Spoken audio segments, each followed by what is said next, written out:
میں نے آپ سے کال پہ بات کرنی یا میں وائس نوٹ پہ سینڈ کر دوں؟ پاکستان میں نا حنفی علماء میں سے ہی کہا جاتا ہے کہ سعودیہ کے جو علماء ہیں وہ حنفی حضرات سے کافی مسائل میں جو ہے ان کی فقہ کے مطابق جو ہے فیصلہ کرتے ہیں، جیسے قضاء کے، سزا کے، اور اس طرح اور جو ان سے ان کو ضرورت پڑتی ہے فقہ حنفی سے مسائل لینے کی، کیونکہ ان کے پاس اپنے جو فقہ میں یہ مسائل موجود نہیں ہیں۔ تو یہ بھی کہا جاتا ہے کہ ہماری جو فقہ ہے وہ قرآن و سنت کے مطابق ہے۔ آپ کی جو فقہ حنبلی اور شافعی اور مالکی جنسی ہے وہ قرآن و سنت کے زیادہ قریب نہیں ہے، وہ مطلب کہ اجماع کے دائرے میں نہیں آتی، مطلب کہ جو صحابہ کا اجماع ہے اس پہ ہم چلتے ہیں۔ اس کے بارے میں آپ کی کیا رائے ہے؟ یہی شیخ ابن باز رحمۃ اللہ علیہ کا یہ بھی وہ بھی اسی چیز کے قائل تھے کہ ایسا نہیں ہے؟ نحمدہ ونصلی علی رسول الکریم، اما بعد۔ شیخ ابن باز رحمۃ اللہ علیہ کس چیز کے قائل تھے وہ میں آپ کی خدمت میں اختصار سے پیش کرنا چاہتا ہوں۔ دراصل علماء پاکستان یا بر صغیر میں یہ تصور دینے کی کوشش کرتے ہیں کہ یہ بڑی عجیب و غریب قوم ہے، یہ تو وہابی ہیں، یہ تو نجدی ہیں، یہ تو فلانے ہیں، ڈمکانے ہیں، اس طرح کی باتیں ہیں، یہ تو حنبلی ہیں، اور ان کا تو جو مذہب ہے وہ تو قرآن و سنت سے صرف ہمارا منہج اقرب الی الصواب ہے اور وہی قرآن و سنت پر گامزن ہے، باقی تینوں کے تینوں تو یہ عام بات مشہور کی گئی ہے۔ بہرحال سنتے ہیں سماحت شیخ عبدالعزیز بن باز کی آواز کو۔ آپ نے چونکہ شیخ بن باز کا نام لیا ہے اس لیے چلیے ان کی آواز سنتے ہیں۔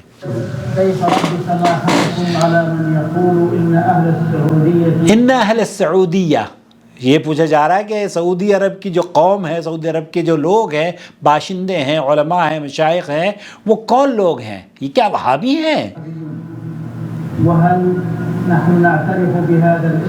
اور ہم کیا اس لقب کو جو سعودی عرب کے بارے میں القاب لوگ نوازتے ہیں اس کو ہم قبول کر لیں؟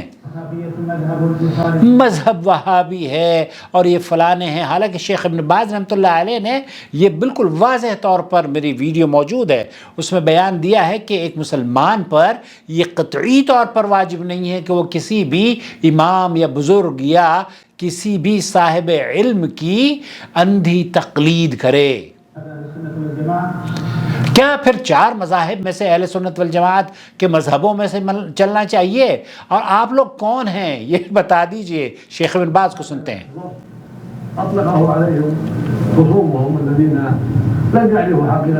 لم يعرفوا حقیقت، وہ لوگ جن لوگوں کو یہ کہا جاتا ہے نا کہ یہ وہابی ہیں، یہ سعودی ہیں، یہ نجدی ہیں، یہ کہتے ہیں ان لوگوں کو پتہ ہی نہیں ہے، جہالت کی بنیاد پر انہوں نے نہ جانے کون کون سے نام ہم لوگوں کے پکارنے شروع کر دیے ہیں۔ تجاہلوا، جہالت کی بنیاد ہے یہ۔ بعض مرتبہ تو لوگوں کو پتہ بھی ہوتا ہے کہ یہ شیخ محمد ابن عبد الوہاب رحمۃ اللہ علیہ کے پیروکار نہیں ہیں، لیکن اس کے باوجود بھی لوگوں کو گمراہ کرنے کے لیے یہ نام دیتے رہتے ہیں کہ یہ تو وہابی ہو گئے ہیں۔ میں بھی مجھے بھی جب میں یہاں آیا ہوں اور یہاں آ کر میں نے قرآن و سنت کو اپنایا ہے، تو جب میں واپس گیا دارالعلوم دیوبند میں، مجھ سے کہا گیا کہ آپ تو وہابی ہو گئے ہیں، آپ تو نجدی ہو گئے۔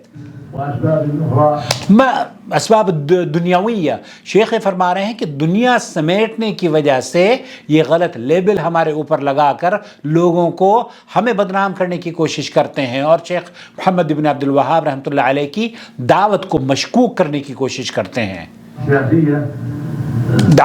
سیاسی کئی لوگوں کے سیاسی اہداف ہوتے ہیں، کئی لوگوں کے دنیاوی منفعت ہوتی ہے، اور یہ کہا جاتا ہے کہ یہ لوگ تو شیخ محمد ابن عبد الوہاب رحمۃ اللہ علیہ کے اتباع کرنے والے ہیں۔ شیخ محمد ابن عبد الوہاب رحمۃ اللہ علیہ کی جو دعوت تھی توحید اللہ، اس عالم دین نے جس کا نام محمد ابن عبد الوہاب تھا، اس نے تو صرف توحید کی دعوت کو اجاگر کیا تھا۔ وہ شیخ محمد ابن عبد الوہاب جب انہوں نے دیکھا کہ نجد میں، ریاض اور منطقۃ الوسطیٰ کے علاقے میں لوگ شرک اور بدعات میں ملوث ہیں، قبر پرستی عام تھی، سعودی عرب میں بھی قبر پرستی عام تھی، یہ اس زمانے کی بات ہے، شیخ محمد عبد الوہاب رحمۃ اللہ علیہ کی زمانے کی. لوگوں کو تعویذ گنڈوں میں دیکھا انہوں نے لت پت ہوتے ہوئے، لوگوں کو دیکھا وہ پتھروں کی شجر و حجر کی پوجا کیا کرتے تھے.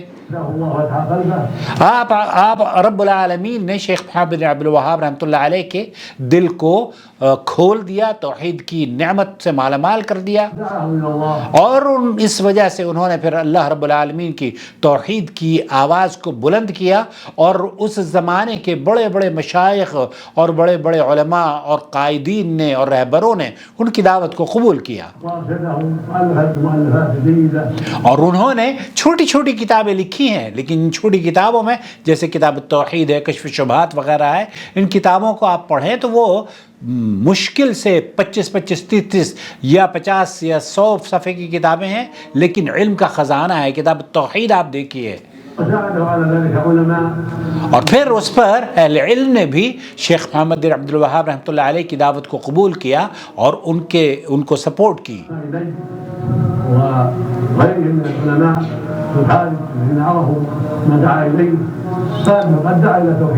فشیخ محمد عبد الوہاب رحمۃ اللہ علیہ نے دعوت توحید دی تھی.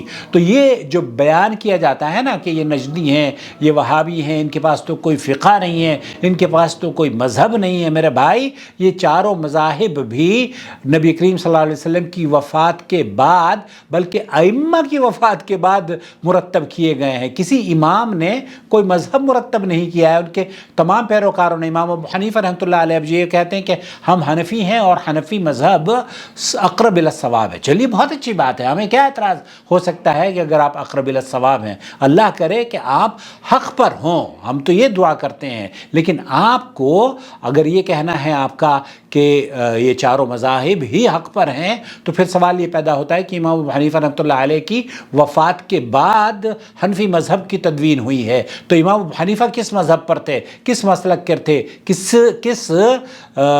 کس مذہب کے اور مسلک کے پیروکار تھے؟ تو جواب یہ ہوگا کہ امام ابو حنیفہ رحمۃ اللہ علیہ، یا امام ابو حنیفہ کی والدہ صاحبہ، یا امام ابو حنیفہ رحمۃ اللہ علیہ کے والد صاحب، یا اس سے پہلے کے خیر القرون، وہ کس مذہب کے پیروکار تھے؟ وہی شیخ عبدالعزیز بن باز نے جو بیان دیا ہے وہ بہت خوبصورت ہے. انہوں نے کہا کہ ہم پر کسی کی تقلید واجب نہیں ہے، ہم پر واجب یہ ہے کہ اتباع اللہ اور اس کے رسول کی جائے، اور قرآن و سنت ہی دین ہے. اور یہی شیخ ابن باز یہاں بھی بیان فرما رہے ہیں کہ اتبعوا ما انزل الیکم من ربکم ولا تتبعوا من دونہ اولیاء. اس چیز کی پیروی کرو جو رب کی جانب سے تمہارے لیے بھیجی گئی ہے، کسی اور چیز کی پیروی مت کرو. تو یہاں ائمہ کا احترام بے حد ضروری ہے. ان کی کاوشوں سے، ان کے فتاویٰ سے، ان کی کتابوں سے، ان کے علم سے ہمیں مستفید ہونا چاہیے. ان کا نام عزت اور احترام سے لینا چاہیے. اللہ ان سے راضی ہو. وہ لوگ جو کہ ہمیں یہ سمجھتے ہیں کہ ہم ائمہ کی گستاخ ہیں، ائمہ کی گستاخ نہیں ہیں، ہم ان کا احترام کرتے ہیں. لیکن دین کے طور پر کیا دین اللہ رب العالمین نے ائمہ پر نازل کیا تھا؟ نہیں، ائمہ کی پیدائش سے پہلے نبی کریم صلی اللہ علیہ وسلم پر نازل ہوا تھا. اور ہمیں اتباع رسول اور اللہ رب العالمین کے فرامین اور نبی کریم صلی اللہ علیہ وسلم کے فرامین پر عمل کرنا چاہیے. قرآن اور حدیث دین کی بنیادی دو اصول ہیں. اور یہی بات سماحت الشیخ عبدالعزیز بن باز نے، بلکہ محمد بن سلمان جو کراؤن پرنس ہیں موجودہ دور میں 2023 میں، انہوں نے بھی اپنے ریسنٹلی انٹرویو میں جو ہمارے چینل پر موجود ہے، انہوں نے کہا ہمارا دستور کل بھی قرآن سنت تھا، آج بھی قرآن سنت ہے، اور آئندہ قیامت تک انشاءاللہ تعالی سعودی عرب کا دستور قرآن و سنت رہے گا. اللہ تعالیٰ امن و سلامتی اس ملک میں قائم رکھے. اس کے دستور کی حفاظت اللہ رب العالمین خود فرماتا ہے. قرآن کی حفاظت کی ذمہ داری تو اللہ رب العالمین نے لی ہے، اور یہ قیامت تک انشاءاللہ تعالی مسلمانوں کے لیے ہدایت کا چشمہ ہے سعودی عرب. اللہ تعالیٰ اس کی حفاظت فرمائے. اور یہاں کے باشندوں کے بارے میں جو یہ کہتے ہیں کہ نہیں نجدی ہے، وہابی ہیں، حنبلی ہیں، فلاں ہیں، شیخ عبد الرحمن سدیس کا خطبہ پیغام حرم کے نام پر میری ویڈیو میں میری آواز میں ترجمہ موجود ہے، اس کو بھی آپ سن لیجئے. آپ کے ہوش ٹھکانے آ جائیں گے جب وہ یہ کہیں گے کہ امام حنیفہ نے فرمایا ہے اترکوا قولی، میرے قول کو تو دیوار پر دے مارنا. کس چیز کو تسلیم کرنا؟ نبی کریم صلی اللہ علیہ وسلم کی اتباع اور فرمانبرداری کو تسلیم کرنا. مجھے امید ہے اختصار سے اس بات کی وضاحت ہو گئی ہوگی. والسلام علیکم ورحمۃ اللہ وبرکاتہ.